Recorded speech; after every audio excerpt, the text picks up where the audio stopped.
Hi friends, నేను మీ LSR సార్ని. ఈరోజు మనం ఈ వీడియోలో ఏం నేర్చుకోబోతున్నాము అంటే అప్లికేషన్స్ ఆఫ్ బయోట్ సోర్స్ల magnetic field due to finite current carrying conductor numericals అనేవి ఈరోజు మనం సాల్వ్ చేయబోతున్నాము. అంటే ఈ న్యూమరికల్స్ మనం సాల్వ్ చేయాలి అంటే magnetic field due to finite current carrying conductor complete video అనేది మీరు కంపల్సరీగా చూడవలసి ఉంటుంది.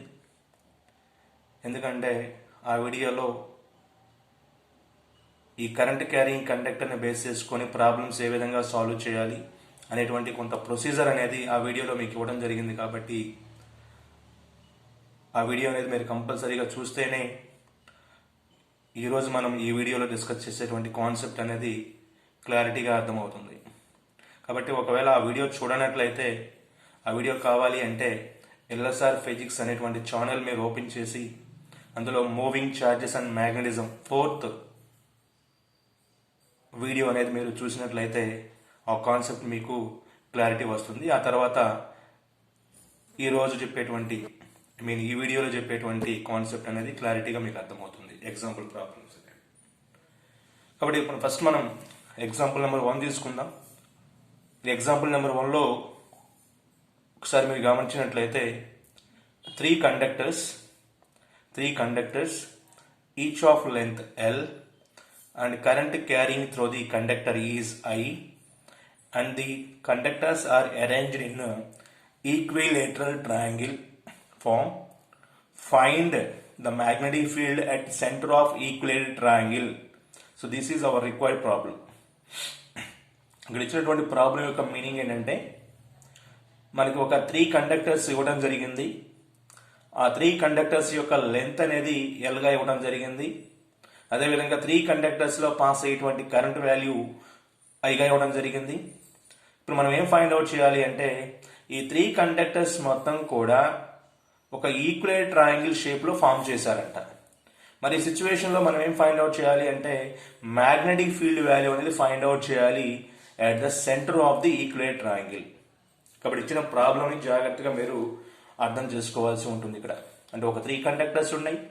ఈ 3 కండక్టర్స్ కూడా సేమ్ లెంత్ ఉన్నటువంటి కండక్టర్స్, అదేవిధంగా సేమ్ కరెంట్ పాస్ అవుతున్నటువంటి కండక్టర్స్ 3 కండక్టర్స్. సో ఈ 3 కండక్టర్స్ను బేస్ చేసుకొని మనము సెంటర్ ఈక్వలేట్ ట్రయాంగిల్లో ఫామ్ అయినటువంటి 3 కండక్టర్స్ యొక్క సిస్టమ్ బేస్ చేసుకొని సెంటర్ దగ్గర మనము మ్యాగ్నెటిక్ ఫీల్డ్ ఫైండ్ అవుట్ చేయాలి. ఇది మన ఏమి ఈ ప్రాబ్లంలో. అయితే ఫస్ట్ మనం 3 కండక్టర్స్ ఎజ్యూమ్ చేద్దాం. సో ఇక్కడ మీకు డయాగ్రామ్లో కనిపిస్తుంది ఇచ్చినటువంటి 3 కండక్టర్స్ నేను ఏ విధంగా అరేంజ్ చేశాను అంటే ఫస్ట్ మనకి ఏబి లెంత్ ఉన్నటువంటి ఒక కండక్టర్ తీసుకున్నాను. తర్వాత బీసీ లెంత్ ఉన్నటువంటి second conductor, next CA length ఉన్నటువంటి థర్డ్ కండక్టర్ తీసుకున్నాను. ఈ 3 కండక్టర్స్ మొత్తాన్ని కూడా ఈక్వలేట్ ట్రయాంగిల్ షేప్లో అరేంజ్ చేస్తున్నాను ఇక్కడ డయాగ్రామ్లో కనిపిస్తున్నట్టుగా. సో ఇప్పుడు ఫస్ట్ నేను ఏబి లెంత్ ఆఫ్ ది కండక్టర్లో పాస్ అయ్యేటువంటి కరెంట్ని ఐగా తీసుకుంటున్నాను. Next BC I current, CA I current, same current pass అవుతుంది. Length AB length L, BC length L, CA length L అవుతుంది. ఈక్వలేట్ ట్రయాంగిల్ కాబట్టి ఆల్ సైడ్స్ ఆర్ ఈక్వల్. అయితే మన ఏమేంటంటే ఇప్పుడు centre of the equilateral triangle వద్ద మనము magnetic field అనేది ఫైండ్ అవుట్ చేయాలి due to these 3 conductors, AB conductor, BC conductor, CA conductor. అయితే మనం ఏదో ఒక కండక్టర్ని ఎజ్యూమ్ చేద్దాం. చేసి ఒక కండక్టర్ నుంచి ప్రొడ్యూస్ అయ్యేటువంటి మ్యాగ్నెటిక్ ఫీల్డ్ కనుక ఫైండ్ అవుట్ చేసినట్లయితే రిమైనింగ్ 2 కండక్టర్స్ కూడా మనకి ఈక్వలేట్ ట్రయాంగిల్ కాబట్టి సేమ్ లెంత్ ఉంది, అదేవిధంగా సేమ్ కరెంట్ పాస్ అవుతుంది కాబట్టి రిమైనింగ్ కండక్టర్స్ నుంచి ప్రొడ్యూస్ అయ్యేటువంటి మ్యాగ్నెటిక్ ఫీల్డ్ కూడా సేమ్ అవుతుంది. ఏంటి బీసీ దగ్గర, అదేవిధంగా సిఏ దగ్గర. కాబట్టి ఫస్ట్ మనం ఏబి కండక్టర్ని ఎజ్యూమ్ చేద్దాం. సో దీని యొక్క మ్యాగ్నెటిక్ ఫీల్డ్ మనం B1గా తీసుకుందాం, బీసీది B2గా తీసుకుందాం, సిఏది B3గా తీసుకుందాం. సో B2, B3 రెండు కూడా B1కి ఈక్వల్ అవుతాయి. బికాస్ ఏబి కండక్టర్ యొక్క లెంత్, బీసీ, సిఏ రెండింటి యొక్క లెంత్ ఈక్వల్, తర్వాత పాసింగ్ కరెంటు సేమ్, అదేవిధంగా ఈ ఈక్వలెంట్ ట్రయాంగిల్ అన్నాం కాబట్టి ఎడ్జెస్ ఆఫ్ ది కండక్టర్ దగ్గర ప్రొడ్యూస్ అయ్యేటువంటి యాంగిల్స్ కూడా సేమ్ గా ఉంటాయి. ఇక్కడ మనం ఒకసారి జాగ్రత్తగా గమనించండి మీరు. సో ఫస్ట్ నేను ఏబీ కండక్టర్ని ఎజ్యూమ్ చేస్తున్నాను.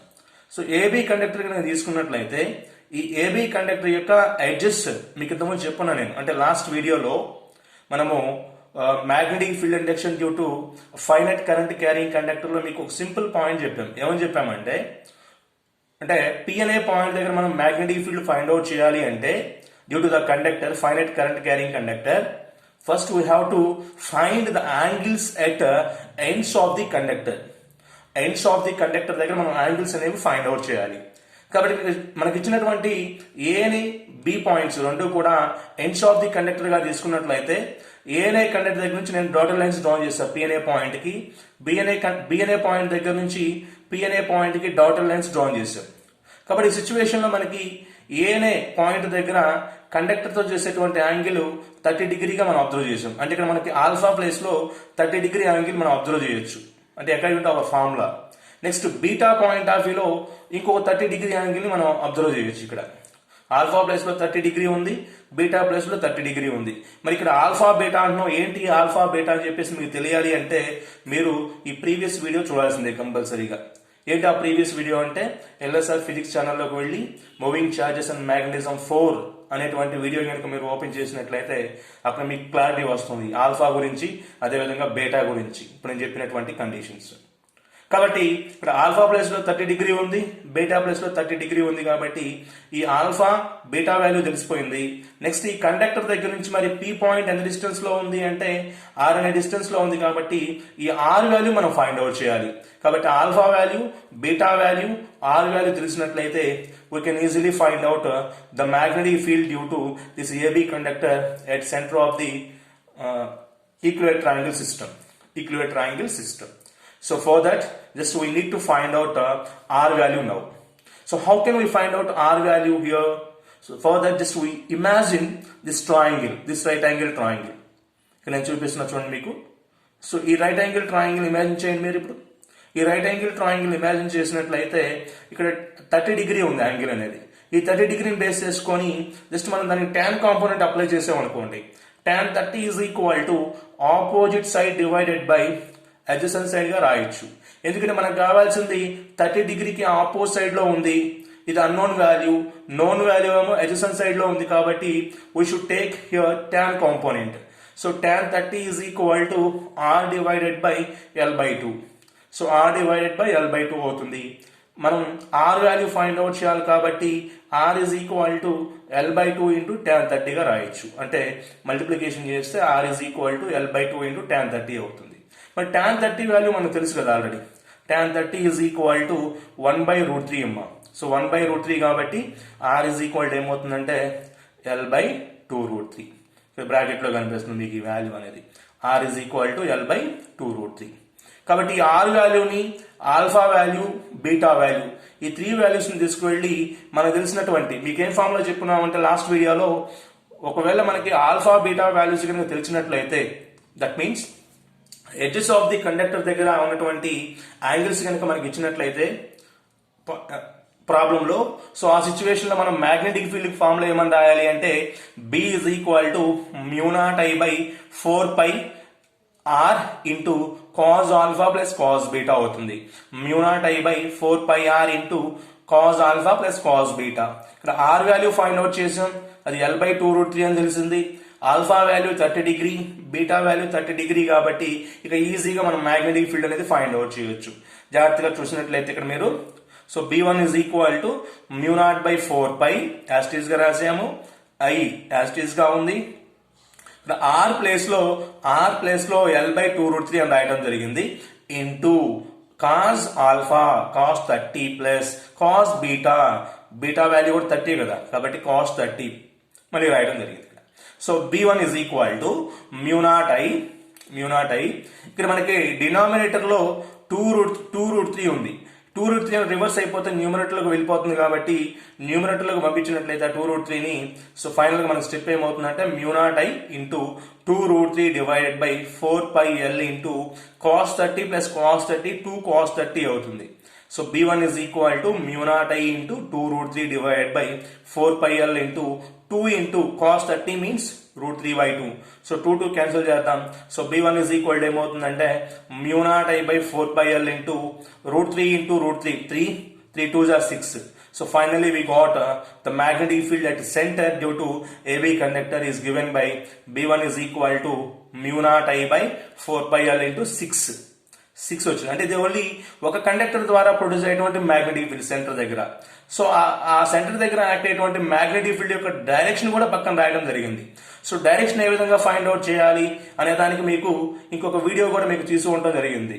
Direction of the magnetic field due to direction of the current అని చెప్పేసి మనము moving charges and magnetism third video మీరు చూసినట్లయితే అక్కడ మీకు క్లారిటీగా ఉంటుంది ఈ direction of the magnetic field అనేది ఏ విధంగా ఫైండ్ అవుట్ చేయాలనేది. సో దానికోసం సింపుల్ గా ఒక పాయింట్ చెప్తున్నాను. సో ఏదైతే ఇక్కడ మనము ఏబీ కండక్టర్ లో పాస్ అయ్యే కరెంట్ ఉందో ఆ ఏబీ కండక్టర్ లో పాస్ అయ్యేటువంటి కరెంట్ డైరెక్షన్ లో మీ యొక్క రైట్ హ్యాండ్ థంబ్ ని కనుక ప్లేస్ చేసినట్లయితే రిమైనింగ్ 4 ఫింగర్స్ అనేవి సెంటర్ దగ్గర కనుక అబ్జర్వ్ చేసినట్లయితే దోస్ 4 ఫింగర్స్ ఫోల్డింగ్ ఫింగర్స్ అనేవి అప్వర్డ్ డైరెక్షన్ లో ఇండికేట్ చేస్తూ ఉంటాయి పి అనే పాయింట్ దగ్గర. సో అప్వర్డ్ డైరెక్షన్ అంటే ఏంటంటే ప్లేన్ ఆఫ్ ది పేపర్ దగ్గర నుంచి అవుట్వర్డ్ డైరెక్షన్ లో వస్తున్నట్టుగా ఇమాజిన్ చేయొచ్చు మనం. కాబట్టి అవుట్వర్డ్ డైరెక్షన్ లో ఉన్నటువంటి ఇమాజినేషన్ ఇక్కడ మనకి dot mark with round circle అనేది ఫైండ్ అవుట్ చేస్తుంది. కాబట్టి the magnetic field at P point due to AB conductor is given by b1 is equal to mu naught I into 6 divided by 4 pi l in outward direction. So ఇది మనకి magnetic field due to this AB conductor. కానీ మనం ఏం find out చేయాలి అంటే due to this whole system అంటే AB conductor BC CA దానికోసం ఇక్కడ నేను సింపుల్ గా మీకు ఇక్కడ ఒక పాయింట్ రాయడం జరిగింది. ఏమని రాసామంటే but we need to find B అంటే total magnetic field B due to AB BC and CA. So first మనం ఏబీ కనుక్కున్నాం కదా, ఎంతైతే వాల్యూ వచ్చిందో ఆ వాల్యూ మొత్తం కూడా రిమైనింగ్ 2 కండక్టర్స్ కి ఈక్వల్ అవుతాయని చెప్పాం కాబట్టి ఫస్ట్ లోనే so BC is equal to B2 గా తీసుకున్నాం, CA is equal to B3 గా తీసుకున్నాం. సేమ్ వాల్యూని ఇక్కడ రాయడం జరిగింది. అంటే B1 వాల్యూ ఏదైతే ఉందో అది B2 కి ఈక్వల్ అవుతుంది, అదేవిధంగా B3 కి ఈక్వల్ అవుతుంది. So therefore the net magnetic field at center is given by B1 plus B2 plus B3. That implies B net is equal to ఈ 3 కనుక యాడ్ చేసినట్లయితే మనకి ఈ మూడిట్లో కామన్ గా mu naught I by 4 pi l అనేది ఉంటుంది. So 3 terms లో కూడా మనకి 6 కామన్ గా ఉంటుంది కాబట్టి 6 plus 6 18 అవుతుంది కాబట్టి so final magnetic field or net magnetic field at center is given by 18 into mu naught I divided by 4 pi l. B net is equal to 18 into mu naught I by 4 pi l. అదేవిధంగా net magnetic field యొక్క direction కూడా very very important.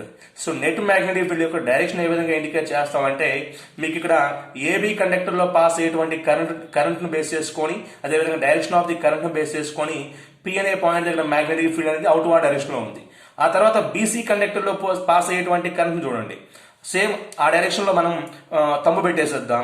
Remaining 4 fingers are indicated outward direction again. Next CA direction లో కూడా మనం thumb పెట్టేద్దాం. So remaining 4 fingers are indicated outward direction. That's why I wrote here dot mark with round circle at BC and dot mark with round circle at CA also. So that we got the final direction of the magnetic field at center. It is also in outward direction. కాబట్టి net magnetic field యొక్క direction కూడా మనకి outward direction లో indicate అవుతుందని చెప్పేసి ఇక్కడ మీకు చూపించడం జరిగింది. మరి దాని యొక్క వాల్యూ ఏమవుతుందంటే B net is equal to 18 times of mu naught I divide by 4 pi l.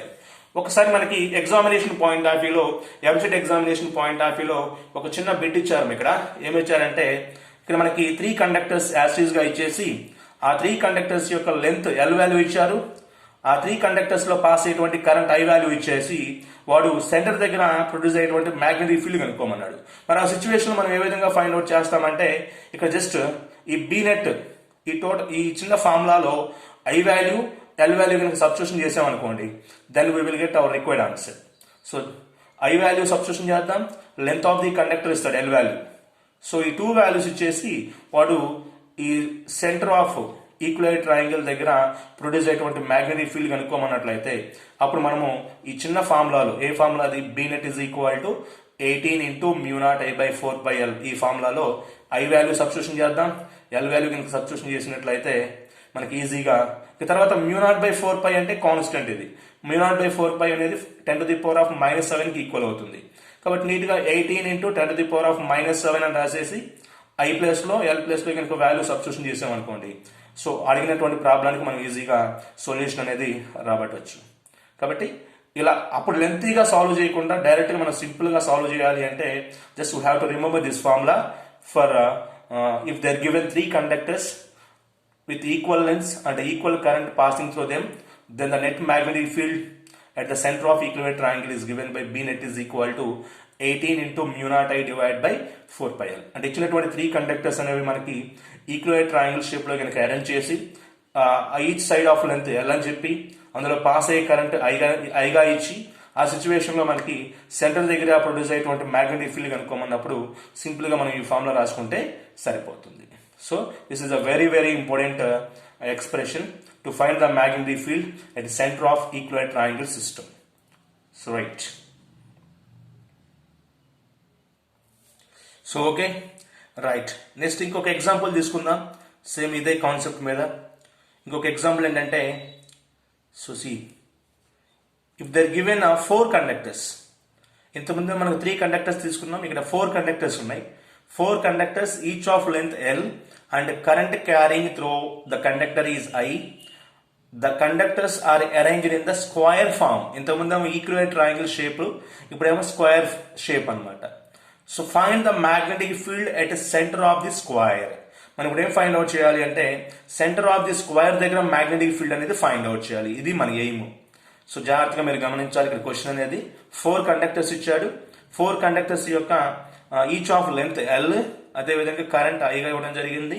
ఇవంతా కూడా స్క్వేర్ ఫామ్ లో అరేంజ్ చేశారంట 4 కండక్టర్స్ ని. మనం మ్యాగ్నెటిక్ ఫీల్డ్ ఫైండ్ అవుట్ చేయాలి at centre of the square. ఒకసారి మనం డయాగ్రామ్ జాగ్రత్తగా అబ్జర్వ్ చేద్దాం. డయాగ్రామ్ అబ్జర్వ్ చేసినట్లయితే మీరు డయాగ్రామ్ జాగ్రత్తగా అబ్జర్వ్ చేయండి. డయాగ్రామ్ చూడండి జాగ్రత్తగా. రైట్. సో ఇక్కడ మనకి 4 కండక్టర్స్ ఉన్నాయి. ఏం conductors? AB conductor, BC conductor, CD conductor and DA conductor. These are 4 conductors and these 4 conductors are arranged in a square form like this. మీకు డయాగ్రామ్ లో కనిపిస్తున్నట్టుగా ఒక స్క్వేర్ ఫామ్ లో అరేంజ్ చేస్తున్నాను. ఇందులో పాస్ అయ్యే కరెంట్ ని నేను ఐగా తీసుకున్నాను. ఇదంతా కూడా ఐ కరెంట్. రైట్. అయితే ఐ కరెంట్ మీరు క్లాక్ వైజ్ లో తీసుకోవాలా లేకపోతే యాంటీ క్లాక్ వైజ్ తీసుకోవాలని చెప్పేసి అది మనకు ప్రాబ్లంలో ఇవ్వడం జరుగుతుంది. సో మనం తీసుకున్నటువంటి డైరెక్షన్ బేస్ చేసుకొని, అంటే కరెంట్ యొక్క డైరెక్షన్ బేస్ చేసుకొని అక్కడ మ్యాగ్నెటిక్ ఫీల్డ్ అనేది క్రియేట్ అవుతుంది అంతే. ఒకవేళ మీరు ఇప్పుడు ఇంతకుముందేమో మనము అంటే ఈక్వివలెంట్ ట్రయాంగిల్ షేప్ లో తీసుకున్నటువంటి సిచ్యువేషన్ లో మనం కరెంట్ అనేది clock wide anti clock wide direction లో తీసుకున్నాం. ఇప్పుడు ఏ విధంగా తీసుకున్నామంటే క్లాక్ వైడ్ డైరెక్షన్ లో కరెంట్ తీసుకున్నాం. ఇప్పుడు ఏ విధంగా మ్యాగ్నెటిక్ ఫీల్డ్ ప్రొడ్యూస్ అవుతుందో చూద్దాం ఒకసారి. దీనికి డిఫరెన్స్ కావాలి కదా మనకి. అంటే ఇంతకుముందు ఎగ్జాంపుల్ కి ఇప్పుడు తీసుకున్నటువంటి ఎగ్జాంపుల్ కి మధ్య మ్యాగ్నెటిక్ ఫీల్డ్ డైరెక్షన్ కూడా మనం కంపేర్ చేద్దాం ఒకసారి తర్వాత ఫైనల్ గా. సో ఇప్పుడు నేను ఏం చేశానంటే కరెంట్ యొక్క డైరెక్షన్ ని క్లాక్ వైజ్ లో తీసుకున్నా. ఇక్కడ B to A అని చెప్పేసి, తర్వాత A to D, D to C, C to B ఇలా కరెంట్ పాస్ అవుతుంది. ఆ పాస్ అయినటువంటి కరెంట్ యొక్క డైరెక్షన్ బేస్ చేసుకొని మనకి నెట్ మ్యాగ్నెటిక్ ఫీల్డ్ యొక్క డైరెక్షన్ అనేది క్రియేట్ అవుతుంది P పాయింట్ దగ్గర. సో దానివల్ల పెద్ద నష్టమే లేదు మనకి. ఎలాగైనా తీసుకోండి మీ ఇష్టం. కాన్సెప్ట్ జాగ్రత్తగా అర్థం చేసుకొని సరిపోతుంది ఇక్కడ. సో 4 కండక్టర్స్ ఉన్నాయి. ఈ 4 కండక్టర్స్ యొక్క లెంత్ L గా తీసుకోవడం జరిగింది. కరెంట్ అనేది I గా తీసుకున్నాం. రైట్. ఇప్పుడు నేను P పాయింట్ దగ్గర మ్యాగ్నెటిక్ ఫీల్డ్ అనేది ఫైండ్ అవుట్ చేయాలి అంటే due to all these 4 conductors, before that first we have to consider 1 conductor. So ఈ 4 కండక్టర్స్ నుంచి ఫైండ్ అవుట్ చేయాలి అంటే కొంచెం కష్టం అవుతుంది. కాబట్టి ఫస్ట్ ఒక కండక్టర్ తీసుకుందాం. ఆ కండక్టర్ నుంచి ప్రొడ్యూస్ అయ్యేటువంటి మ్యాగ్నెటిక్ ఫీల్డే రిమైనింగ్ 3 కండక్టర్స్ నుంచి కూడా ప్రొడ్యూస్ అవుతుంది సెంటర్ దగ్గర. కాబట్టి ఈ మొత్తం కనుక 4 యాడ్ చేసాం అనుకోండి, అంటే రిమైనింగ్ 3 కూడా సేమ్ గా ఉంటాయి. కాబట్టి నెక్స్ట్ ఇంతకుముందు ఏదైతే మనము ఈక్వివలెంట్ ట్రయాంగిల్ ఫైండ్ అవుట్ చేసామో ఫస్ట్ ఒకటి కనుక్కున్నాం, తర్వాత 2 సిమిలర్ గా ఉన్నాయి కాబట్టి ఆ 3 యాడ్ చేసినట్లయితే మనకి నెట్ మ్యాగ్నెటిక్ ఫీల్డ్ వచ్చేసింది. సేమ్ అదే విధంగా ఇప్పుడు ఏబి అనే కండక్టర్ కనుక్కుందాం. రిమైనింగ్ 3 కండక్టర్స్ కూడా సేమ్ గా ఉంటాయి కాబట్టి మొత్తం 4 కనుక యాడ్ చేసినట్లయితే then we will get net magnetic field at P point. So this is the procedure. సో జాగ్రత్తగా మనం ఈ ప్రొసీజర్ ని ఫాలో అవుదాం. సో ఫస్ట్ నేను ఏమనుకుంటున్నానంటే ఏబి కండక్టర్ ని ఇమాజిన్ చేశాను. సో ఏబి కండక్టర్ దగ్గర ప్రొడ్యూస్ అయ్యేటువంటి మ్యాగ్నెటిక్ ఫీల్డ్ B1 గా తీసుకుందాం సెంటర్ దగ్గర. So formula same, B1 is equal to μ0I/4πr into cos alpha plus cos beta. So జాగ్రత్తగా మనకి ఇప్పుడు ఏం కావాలి అంటే 3 వాల్యూస్ కావాలి. ఇక్కడ R వాల్యూ కావాలి, ఆల్ఫా వాల్యూ కావాలి, బీటా వాల్యూ కావాలి. జాగ్రత్తగా చూద్దాం ఈ డయాగ్రామ్లో. సో ఒకసారి మనం పీ పాయింట్కి ఏ అనేటువంటి first edge of the conductor కి మధ్య డాటర్ లైన్స్ కనుక డ్రా చేసాం అనుకోండి, these dotted lines are making an angle 45 degree with AB conductor. So AB conductor తో డాటర్ లైన్స్ మేకింగ్ చేసేటువంటి యాంగిల్ ఎంతంటే 45 డిగ్రీ. ఎందుకంటే ఏబీ కండక్టర్ ఏడీ కండక్టర్ రెండు కూడా పర్పెండిక్యులర్ గా ఉంటాయి కాబట్టి, సో ఏబీ కండక్టర్ కి ఏడీ కండక్టర్ కి మధ్య యాంగిల్ 90 డిగ్రీ. సో అందులో హాఫే కదా ఇది. ఏకి పీకి పీ పాయింట్ కి మధ్య డ్రా చేసినటువంటి డాటర్ లైన్స్ తో మేకింగ్ చేసేటువంటి యాంగిల్ ఏమవుతుందంటే 45 డిగ్రీ అవుతుంది. కాబట్టి 45 డిగ్రీ అనేది alpha angle. Next second edge of the conductor B point దగ్గర నుంచి పీ పాయింట్ కి డ్రా చేసినటువంటి డాటర్ లైన్స్ ఏవైతే ఉంటాయో ఆ డాటర్ లైన్స్ మేకింగ్ చేసేటువంటి యాంగిల్ 45 డిగ్రీ. కాబట్టి బీటా యాంగిల్ కూడా 45 డిగ్రీ అవుతుంది. Alpha 45, beta 45. Very good. Alpha value వచ్చింది, బీటా వాల్యూ వచ్చింది. నెక్స్ట్ ఏం ఫైండ్ అవుట్ చేయాలి? ఆర్ వాల్యూ కనుక్కోవాలి. అది ఇంపార్టెంట్. మరి ఈ ఆర్ వాల్యూ అనేది ఫైండ్ అవుట్ చేయాలి అంటే, ఆర్ అంటే ఏంటి? కండక్టర్ దగ్గర నుంచి పి అనే పాయింట్ కి డ్రా చేసినటువంటి పర్పెండిక్యులర్ డిస్టెన్స్. ఈ డిస్టెన్స్ వాల్యూ ఫైండ్ అవుట్ చేయాలి అంటే ఇక ఈ స్మాల్ రైట్ యాంగిల్ ట్రయాంగిల్ లో మనము ఆర్ వాల్యూ ఫైండ్ అవుట్ చేయాలి అంటే 45 డిగ్రీ యాంగిల్ కి ఆపోజిట్ లో ఉంది కాబట్టి we should take tan component here. So tan 45 degree is equal to opposite side అంటే r divided by adjacent side l by 2. l by 2 ఎట్లా వచ్చింది? ఏబీ కండక్టర్ యొక్క లెంత్ l. సో ఇందులో మనం p అనే పాయింట్ అనేది హాఫ్ లెంత్ మేజ్ చేసుకొని మనం డ్రా చేసాం కాబట్టి, సో ఏకి అదేవిధంగా ఈ p పాయింట్ యొక్క పర్పెండిక్యులర్ డిస్టెన్స్ కి మధ్య ఉన్న లెంత్ ఏమవుతుందంటే l by 2 అవుతుంది. కాబట్టి tan 45 degree is equal to r by l by 2. So right. ఇప్పుడు మనం ఆర్ వాల్యూ కనుక్కోవాలి అంటే tan 45 1 అవుతుంది కాబట్టి ఆర్ ఇస్ ఈక్వల్ డైరెక్ట్ గా మనము l by 2 అని రాసేయచ్చు. సో ఆర్ ఇస్ ఈక్వల్ ఏమవుతుందంటే l by 2. So R is equal to l by 2 తెలుసు, ఆల్ఫా వాల్యూ తెలుసు, బీటా వాల్యూ తెలుసు కాబట్టి నెక్స్ట్ స్టెప్ మనం ప్రొసీడ్ అవ్వచ్చు. ఏంటి next step?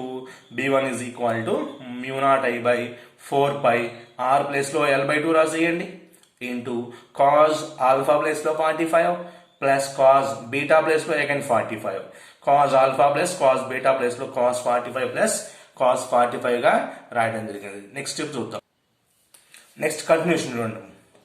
So b1 is equal to, so ఇంత ముందు స్టెప్ ఏమవుతుందంటే μ0 I by 4 into cos 45 plus cos 45, cos 45 plus cos 45. అంటే ఇక్కడ r ప్లస్ లో l by 2 ఉంది కాబట్టి ప్రీవియస్ స్టెప్ లో ఈ డినామినేటర్ లో ఉన్నటువంటి 2 న్యూమరేటర్ లోకి వచ్చేస్తుంది. కాబట్టి b1 is equal to 2 μ0 I divided by 4 into 2 times of cos 45. cos 45 plus cos 45 2 times of cos 45 అవుతుంది. That implies b1 is equal to 2 μ0 I by 4 last గా రాసాము ఇంటూ 2 ఇంటూ cos 45 అంటే 1/√2. 1/√2 అనేది రాయడం జరిగింది ఇక్కడ. 2/√2, 2/2√2, సారీ √2. దట్ ఇంప్లైస్ ఇక్కడ మీకు numerator లో 2 ఉందమ్మా. ఈ 2 ఏం చేసామంటే √2 ఇంటూ √2 గా రాయొచ్చు. అంటే డినామినేటర్ లో ఉన్న ఒక √2 న్యూమరేటర్ లో ఉన్న ఒక √2 క్యాన్సిల్ అయిపోతే ఇక న్యూమరేటర్ లో మనకు √2 మిగిలిపోతుంది. అంటే న్యూమరేటర్ లో 2 ఉంది కాబట్టి మొత్తం కలిపి ఒక ప్లేస్ లో రాసినట్లయితే b1 is equal to μ0 I by 4 into 2√2 అవుతుంది. కాబట్టి this is the magnetic field at centre of square due to AB conductor. మరి ఆ ఏబీ కండక్టర్ లో పాస్ అయ్యేటువంటి కరెంట్ మనకి క్లాక్ వైజ్ డైరెక్షన్ లో ఉంది కాబట్టి మ్యాగ్నెటిక్ ఫీల్డ్ యొక్క డైరెక్షన్ అనేది ఏమవుతుందంటే ఇన్వార్డ్ అవుతుంది. ఇంతకు ముందేమో మ్యాగ్నెటిక్ ఫీల్డ్ యొక్క డైరెక్షన్ అనేది మనకి అవుట్ వార్డ్ లో వచ్చింది. రీజన్ ఏంటంటే అక్కడ ఈక్వలేటర్ యాంగిల్ షేప్ లో ఉన్నటువంటి కరెంట్ అనేది మనకి clockwise direction, anti clock wise direction లో ఉంది కాబట్టి అక్కడేమో అవుట్ వార్డ్ డైరెక్షన్ ఉంది. ఇక్కడ స్క్వేర్ షేప్ లో ఫామ్ అయ్యేటువంటి కరెంట్ ఏమో క్లాక్ వైజ్ డైరెక్షన్ లో ఉంది కాబట్టి ఇక్కడ కరెంట్ అనేది మ్యాగ్నెటిక్ ఫీల్డ్ అనేది మనకి ఇన్వార్డ్ డైరెక్షన్ ఇండికేట్ చేస్తుంది. దానికోసం మీకు ఇక్కడ cross mark with round circle అనేది డ్రా చేశారు. So the cross mark with round circle యొక్క మీనింగ్ ఏంటంటే magnetic field direction is in the inward. Right. అయితే మన ఏం ఏంటంటే ఇప్పుడు డ్యూ టు స్క్వేర్ షేప్ లో ఉన్నటువంటి 4 కండక్టర్స్ ద్వారా సెంటర్ దగ్గర యాక్ట్ అయ్యేటువంటి మ్యాగ్నెటిక్ ఫీల్డ్ కనుక్కోవాలి. So first conductor over. So remaining మనకి 3 కండక్టర్స్ మిగిలిపోయి ఉన్నాయి. ఏబి అయిపోయింది కాబట్టి next BC, CD, DA. So ఈ 3 కండక్టర్స్ నుంచి ప్రొడ్యూస్ అయ్యేటువంటి మ్యాగ్నెటిక్ ఫీల్డ్ కూడా సేమ్ ఇదే ఈక్వల్ అవుతుంది మనకి. సో అదేవిధంగా డైరెక్షన్ కూడా సేమ్ గా ఉంటుంది, క్లాక్ వైజే కాబట్టి అంతా కూడా. So inward magnitude of the magnetic field is also same. Mu naught I by 4 pi L into 2 root 2, mu naught I by 4 pi L into 2 root 2, mu naught I by 4 pi L into 2 root 2. Same values. అయితే మనకు total magnetic field కావాలి అంటే మొత్తం add చేయాలి. మరి ఈ మొత్తం add చేసినా ఒకటే 4 times of initial magnetic field గా తీసుకున్నా కానీ మనకు సేమ్ ఆన్సర్ వస్తుంది. కాబట్టి net magnetic field is equal to 4 times of B1 గా రాసేది ఇక్కడ సింపుల్ గా. So 4 into mu naught I by 4 pi L into 2 root 2 అంటే 2 root 2 మనం 4 తో కనుక మల్టిప్లై చేసాం అనుకోండి 8 root 2 అవుతుంది. కాబట్టి the net magnetic field at centre of the square due to the given 4 conductors is given by B net is equal to mu naught I by 4 pi L into 8 root 2 and this is the direction of the magnetic field at center, that is inward direction. కాబట్టి ఈ ఒక్క formula మీరు గుర్తుపెట్టుకున్నట్లయితే ఆ square shape లో ఇచ్చినటువంటి 4 conductors ని base చేసుకుని మనము సెంటర్ దగ్గర యాక్ట్ అయ్యేటువంటి మ్యాగ్నెటిక్ ఫీల్డ్ కనుక్కోవచ్చు. మీకు ప్రాబ్లమ్స్ లో ఇచ్చేటప్పుడు ఎగ్జామినేషన్ పాయింట్ ఆఫ్ వ్యూ ఇచ్చినప్పుడు ఐ వాల్యూ ఇస్తాడు, కరెంటు అంటే కండక్టర్స్ లో పాస్ అయ్యే కరెంట్ వాల్యూ ఇస్తాడు, తర్వాత కండక్టర్ యొక్క లెంత్ ఇస్తాడు, 4 కండక్టర్స్ యొక్క లెంత్ L వాల్యూ. ఇక నీట్ గా మ్యాగ్నెటిక్ ఫీల్డ్ ఫైండ్ అవుట్ చేయమన్నప్పుడు ఈజీగా మీరు ఈ ఫార్ములా అప్లై చేసుకున్నట్లయితే you can easily find out the net magnetic field at centre of the square. So అయితే కరెంట్ మ్యాగ్నెటిక్ ఫీల్డ్ యొక్క డైరెక్షన్ అనేది మనం ఏ విధంగా ఫైండ్ అవుట్ చేస్తామంటే depending on direction of the current. So ఈ కాన్సెప్ట్ మీకు క్లారిటీగా ఉండాలి అంటే ఏంటది, direction of the magnetic field ఏ విధంగా ఫైండ్ అవుట్ చేయాలి అనే కాన్సెప్ట్ అనేది మీకు అర్థం అవ్వకపోతే మీరు ఎల్ఎస్ఆర్ ఫిజిక్స్ అనే ఛానల్ ఓపెన్ చేసి అందులో మూవింగ్ చార్జెస్ అండ్ మ్యాగ్నెటిజం సంబంధించిన 3rd వీడియో చూడండి, అంటే 03 అనే వీడియో ఉంటుంది.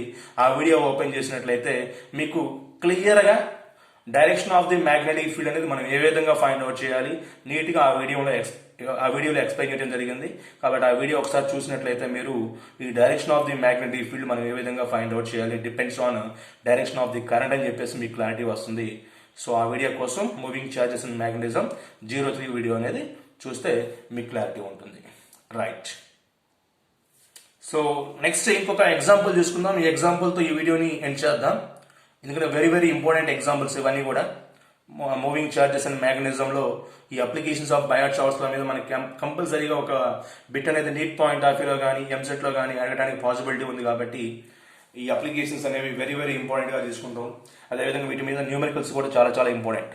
సో నెక్స్ట్ ఎగ్జాంపుల్ చూద్దాం. ఇంతకుముందేమో ఫస్ట్ ఎగ్జాంపుల్లో 3 కండక్టర్స్ తీసుకున్నాం, ఈక్వల్ ట్రయాంగిల్ షేప్ ఫామ్ చేసాం. తర్వాత 4 కండక్టర్స్ తీసుకున్నాం, స్క్వేర్ షేప్ ఫామ్ చేసాం. ఇక్కడ 6 కండక్టర్స్ తీసుకుంటున్నాం. అయితే ఏ షేప్ ఫామ్ చేస్తాం చూద్దాం ఒకసారి. 6 conductors each of length L and carrying current through the conductor is I and the conductors are arranged in the form of regular hexagon. Regular hexagon లో form చేసినటువంటి ఈ సిస్టమ్ బేస్ చేసుకుని మనం ఏం find out చేయాలి అంటే magnetic field at centre కనుక్కోవాలి. Magnetic field at centre అనేది మనం ఫైండ్ అవుట్ చేయాలి. అంటే రెగ్యులర్ హెక్సాగాన్ యొక్క సెంటర్ దగ్గర మనం మ్యాగ్నెటిక్ ఫీల్డ్ ఫైండ్ అవుట్ చేస్తే మన ఎయిమ్ అనేది కంప్లీట్ అవుతుంది. ఈ సిస్టమ్ యొక్క మ్యాగ్నెటిక్ ఫీల్డ్ కనుక్కుంటే సరిపోతుంది. ఒకసారి చూడండి దీనికి సంబంధించిన సొల్యూషన్ ఏ విధంగా ఉంది, ఏ విధంగా ఫైండ్ అవుట్ చేస్తామని. మీకు ఒక రెగ్యులర్ హెక్సాగాన్ మనం తీసుకోవడం జరిగింది. 6 కండక్టర్స్ ఉన్నాయి ఇక్కడ. ఫస్ట్ ఏబి కండక్టర్ ఒకటి, నెక్స్ట్ బీసీ కండక్టర్ ఒకటి, సిడి కండక్టర్ ఒకటి, DE conductor and EF conductor. These are 6 conductor, FA conductor sorry. AB, BC, CD, DE, EF and FA. మొత్తం ఎన్ని కండక్టర్స్? 1, 2, 3, 4, 5 and 6 conductors. ఈ 6 కండక్టర్స్ మొత్తాన్ని arrange చేసి మనం ఏం చేస్తున్నామంటే ఇక్కడ ఒక రెగ్యులర్ హెక్సాగాన్ ఫామ్ చేసింది. ఈ హెక్సాగాన్ లో ఉన్నటువంటి ప్రతి సిస్టమ్ కూడా జాగ్రత్తగా చూసినట్లయితే మీరు ఈ ఏబి కండక్టర్ నుంచి ఫామ్ అయినటువంటి లైన్స్ ఏవైతే ఉంటాయి అంటే ఎడ్జెస్ ఏవైతే ఉన్నాయో ఇవి సెంటర్ దగ్గర కనుక మనం ఇమాజిన్ చేసినట్లయితే ఇట్ ఫార్మ్స్ ఈక్వల్ ట్రయాంగిల్. ఇది ఒక ఈక్వల్ ట్రయాంగిల్ ఫామ్ చేస్తుంది. బీసీ అనేది ఒక ఈక్వల్ ట్రయాంగిల్ ఫామ్ చేస్తుంది. సిడి అనేది ఒక ఈక్వల్ ట్రయాంగిల్ ఫామ్ చేస్తుంది. మీకు తెలిసిన విషయం ఇదంతా కూడా. రెగ్యులర్ హెక్సాగాన్ లో మనకి ప్రతి పాయింట్ దగ్గర కూడా 60 డిగ్రీ యాంగిల్ అనేది ప్రొడ్యూస్ చేస్తుంది. కాబట్టి ఈ 60 డిగ్రీ యాంగిల్ అనేది మనకి ఆల్ఫా బీటాగా తీసుకోవచ్చు. తర్వాత ఈ ఏబి కండక్టర్ దగ్గర నుంచి పర్పెండిక్యులర్ డిస్టెన్స్ పీ పాయింట్ దగ్గర ఫైండ్ అవుట్ చేసినట్లయితే ఈ 3 వాల్యూస్ మనకు వచ్చేస్తాయి. కాబట్టి ఈజీగా మనం B1 కనుక్కోవచ్చు. B1 అంటే ఏంటి? Magnetic field due to AB conductor. ఈ ఏబి కండక్టర్ నుంచి ప్రొడ్యూస్ అయ్యే మ్యాగ్నెటిక్ ఫీల్డ్ కనుక మనం ఫైండ్ అవుట్ చేసినట్లయితే రిమైనింగ్ 5 కండక్టర్స్ బీసీ కావచ్చు, సిడి కావచ్చు, డిఈ కావచ్చు, ఈఎఫ్ కావచ్చు, ఎఫ్ఏ కావచ్చు. ఈ రిమైనింగ్ 5 కండక్టర్స్ దగ్గర ప్రొడ్యూస్ అయ్యేటువంటి మ్యాగ్నెటిక్ ఫీల్డ్ కూడా మనకి ఏమవుతుందంటే సేమ్ అవుతుంది. కాబట్టి సింపుల్గా మనము ఇక్కడ ప్రొడ్యూస్ అయినటువంటి మ్యాగ్నెటిక్ ఫీల్డ్ని ఇంటూ 6 కనుక రాసామనుకోండి, ఇంటూ 6, ఎందుకంటే మనకి మొత్తం 6 కండక్టర్స్ కాబట్టి ఒక మ్యాగ్నెటిక్ ఫీల్డ్ ఫైండ్ అవుట్ చేద్దాం, ఇంటూ 6తో మల్టిప్లై చేద్దాం, then we will get the net magnetic field at centre of regular hexagon. కాబట్టి ఇది ప్రొసీజర్. ఈ ప్రొసీజర్ని జాగ్రత్తగా మనం ఫాలో అవుతాం. అంటే ఇక్కడ మనకి alpha value beta value already తెలిసిపోతుంది, 60 డిగ్రీ 60 డిగ్రీ. ఇక తర్వాత మనకి ఏం కావాలి అంటే పర్పెండిక్యులర్ డిస్టెన్స్ కావాలి. మరి పర్పెండిక్యులర్ డిస్టెన్స్ కావాలి అంటే ఈ రైట్ యాంగిల్ ట్రయాంగిల్ ఇమాజిన్ చేయండి. ఇది చిన్న రైట్ యాంగిల్ ట్రయాంగిల్, ఇది స్మాల్ రైట్ యాంగిల్ ట్రయాంగిల్. ఇక్కడ tan 60 ఉంది, ఆపోజిట్ సైడ్ లో ఉన్న R వాల్యూ కావాలి కాబట్టి tan కాంపోనెంట్ అప్లై చేయండి 60 డిగ్రీకి. So tan 60 degree is equal to opposite side divided by L/2. So R is equal to L/2 into tan 60. So R is equal to tan 60 means √3. కాబట్టి √3 L/2 అవుతుంది. √3 L/2. R value తెలుసు, alpha value తెలుసు, అదేవిధంగా beta value తెలుసు. ఇక we can easily find out the magnetic field B1. So magnetic field due to AB conductor at center is B1 is equal to μ0I/4πr into cos alpha plus cos beta. General formula ఇది. So B1 is equal to μ0I/4π, R place లో √3 L/2 substitution చేద్దాం. √3 L/2 into alpha place లో 60 degree, beta place లో 60 degree angle, cos 60 plus cos 60. That implies B1 is equal to ఇక్కడ మనకి denominator లో 2 ఉంది కాబట్టి ఇది రివర్స్ చేస్తే న్యూమరేటర్ లోకి వెళ్ళిపోతుంది. 2 μ0I/4πL into √3, 2 μ0I/4πL into √3 into 2 times of cos 60. cos 60 plus cos 60 2 times of cos 60 అవుతుంది. సో దానికి సింపుల్గా మనం సింప్లిఫై చేసినట్లయితే 2 μ0I/4πL into √3 into 2 times of cos 60. cos 60 value 1/2. So 2 cancel అయిపోతుంది, ఇదంతా కూడా ఈ టర్మ్ అంతా కూడా. రిమైనింగ్ ఏం మిగిలిపోతుందంటే మనకి μ0I/4πL ఇంటూ న్యూమరేటర్ లో 2 ఉంటుంది, డినామినేటర్ లో √3 ఉంది కాబట్టి దాన్ని సపరేట్గా రాస్తాను ఇక్కడ 2/√3. సో μ0I/4πL ఇంటూ 2/√3 అనేది మ్యాగ్నెటిక్ ఫీల్డ్ అవుతుంది డ్యూ టు AB కండక్టర్. ఈ AB కండక్టర్ నుంచి ప్రొడ్యూస్ అయ్యేటువంటి మ్యాగ్నెటిక్ ఫీల్డ్ అట్ సెంటర్ దగ్గర. అయితే డైరెక్షన్ ఏ విధంగా ఫైండ్ అవుట్ చేయాలి అంటే ఇది మనకి యాంటీ క్లాక్ వైజ్ డైరెక్షన్ లో ఉంది, కరెంట్ అంతా కూడా చూడండి యాంటీ క్లాక్ వైజ్ డైరెక్షన్. కాబట్టి ఇంతకుముందు మనకి ఈక్వల్ ట్రయాంగిల్ షేప్ లో ఏదైతే మనకి direction of the magnetic field వచ్చిందో ఆ direction of the magnetic field ఇక్కడ కూడా అవుతుంది మనకి. అంటే ఏది ఇన్వార్డ్. ఎందుకు రాసాం ఇన్వార్డ్ అంటే మీరు కావాలంటే AB ప్లేస్ లో తమ్ము ప్లేస్ చేయండి, రిమైనింగ్ 4 ఫింగర్స్ అనేవి అవుట్వార్డ్ డైరెక్షన్ ఇండికేట్ చేస్తూ ఉంటాయి. కాబట్టి field B1 at centre is outward direction, that is μ0I/4πL into 2/√3. So next మనం ఏం కనుక్కోవాలి అంటే మన ఏం ఏంటంటే ఈ 6 కండక్టర్స్ నుంచి ప్రొడ్యూస్ అయ్యేటువంటి మ్యాగ్నెటిక్ ఫీల్డ్ కనుక్కోవాలి. 6 కండక్టర్స్ కాబట్టి ఈ వచ్చినటువంటి B1 వాల్యూని 6తో మల్టిప్లై చేసిన డైరెక్ట్గా. అంటే ఎందుకంటే B2 B3 B4 B5 B6 remaining 5 conductors నుంచి ప్రొడ్యూస్ మ్యాగ్నెటిక్ ఫీల్డ్ కూడా సేమ్ అవుతుంది. కాబట్టి μ0I/4πL into 2/√3 with dot mark round circle, అంటే inward direction, sorry outward direction. Dot mark with round circle అంటే అవుట్వార్డ్ డైరెక్షన్, రైట్. కాబట్టి net magnetic field find out చేయాలంటే centre దగ్గర B net is equal to 6 times of B1, 6 times of B1. So right, B net is equal to 6 into B1 value find out చేసే కదా పైన bracket లో చూడండి μ0I/4πL into 2/√3, 2/√3. So దీన్ని simplify చేసినట్లయితే అంటే ఎలా చేయాలి అంటే ఇక్కడ 3ని ఎట్లా రాస్తున్నా అంటే 2 into 3గా రాద్దాం. ఎందుకు రాయాలి అంటే 3ని మనం √3 into √3గా రాయొచ్చు కాబట్టి డినామినేటర్ లో ఉన్న √3ని న్యూమరేటర్ లో √3 క్యాన్సిల్ చేస్తే ఇక్కడ 2√3 మిగిలిపోతుంది. 2√3 into 2 ఏమవుతుందంటే 4√3 అవుతుంది. కాబట్టి ఫైనల్ గా మనకు ఆన్సర్ ఏమవుతుందంటే net magnetic field at centre is given by μ0I/4πL into 4√3. B net is equal to μ0I/4πL into 4√3. This is the required net magnetic field at the center of the regular hexagon. Center of the regular hexagon. కాబట్టి direction of the magnetic field ఏమవుతుందంటే outward direction. Net magnetic field యొక్క direction centre దగ్గర outward direction లో మనం find out చేయొచ్చు. కాబట్టి ఇలాంటి problems లో వాడు అంటే జనరల్ గా మనకి ఇచ్చేటువంటి డేటా ఏంటంటే వాడు లెంత్ ఆఫ్ ది కండక్టర్ అనేది ఎగ్జామ్ లో ఇస్తాడు, తర్వాత ఆ కండక్టర్ లో పాస్ అయ్యే కరెంట్ వాల్యూ ఇస్తాడు. సో నీట్ గా వాడు ఆ 6 కండక్టర్స్ నుంచి ప్రొడ్యూస్ అయ్యేటువంటి magnetic field regular hexagon form లో కనుక అరేంజ్ చేసినట్లయితే సెంటర్ దగ్గర ప్రొడ్యూస్ అయ్యేటువంటి మ్యాగ్నెటిక్ ఫీల్డ్ కనుక్కోమంటాడు. సో అప్పుడు ఆ సిచ్యువేషన్ లో మనం I value L value μ0/4π value constant. So నీట్గా ఇంటూ 4√3 కనుక రాసినట్లయితే then we will get our required answer. So ఇది ఈ యొక్క numericals about current carrying conductor, అంటే magnetic field due to finite current carrying conductor ఫార్ములాని బేస్ చేసుకుని మనం ఈరోజు న్యూమరికల్స్ చూసాము. ఇవి చాలా చాలా ఇంపార్టెంట్ న్యూమరికల్స్. సో జనరల్గా మీరు ఈ న్యూమరికల్స్ సాల్వ్ చేయాలి అంటే ఫస్ట్ మీరు ఆ magnetic field due to finite current carrying కండక్టర్ని ఏ విధంగా మనము అప్లై చేయాలి, ఆ ఫార్ములాస్ ఏ విధంగా డెరైవ్ చేయాలి జాగ్రత్తగా మీరు తెలుసుకోవాలి. దానికోసం మీకు ప్రీవియస్ వీడియోస్ అనేవి హెల్ప్ అవుతాయి. ఆ ప్రీవియస్ వీడియోస్ అనేవి ఓపెన్ చేసినట్లయితే మీకు దాంట్లో నీట్గా కాన్సెప్ట్ మొత్తం కూడా ఎక్స్ప్లెయిన్ చేయడం జరిగింది. కాబట్టి ఆ వీడియో చూసిన తర్వాత ఈ న్యూమరికల్ ప్రాబ్లమ్స్లోకి వచ్చి వీటిని జాగ్రత్తగా గమనించండి. So right. So next videos మీకు అందాలి అంటే ఈ ఎల్ఎస్ఆర్ ఫిజిక్స్ ఛానల్ని సబ్స్క్రైబ్ చేసుకోండి. అదేవిధంగా బెల్ ఐకాన్ ఉంటుంది, దాన్ని మీరు క్లిక్ చేసినట్లయితే నేను పోస్ట్ చేసేటువంటి ప్రతి వీడియో కూడా మీకు మెసేజ్ రూపంలో మీకు అందుతుంది. అప్పుడు వెంటనే మీరు ఆ వీడియోస్ ఓపెన్ చేసి చూడడానికి పాసిబిలిటీగా ఉంటుంది. కాబట్టి బెల్ ఐకాన్ని క్లిక్ చేసుకోండి. Right. Thank you very much.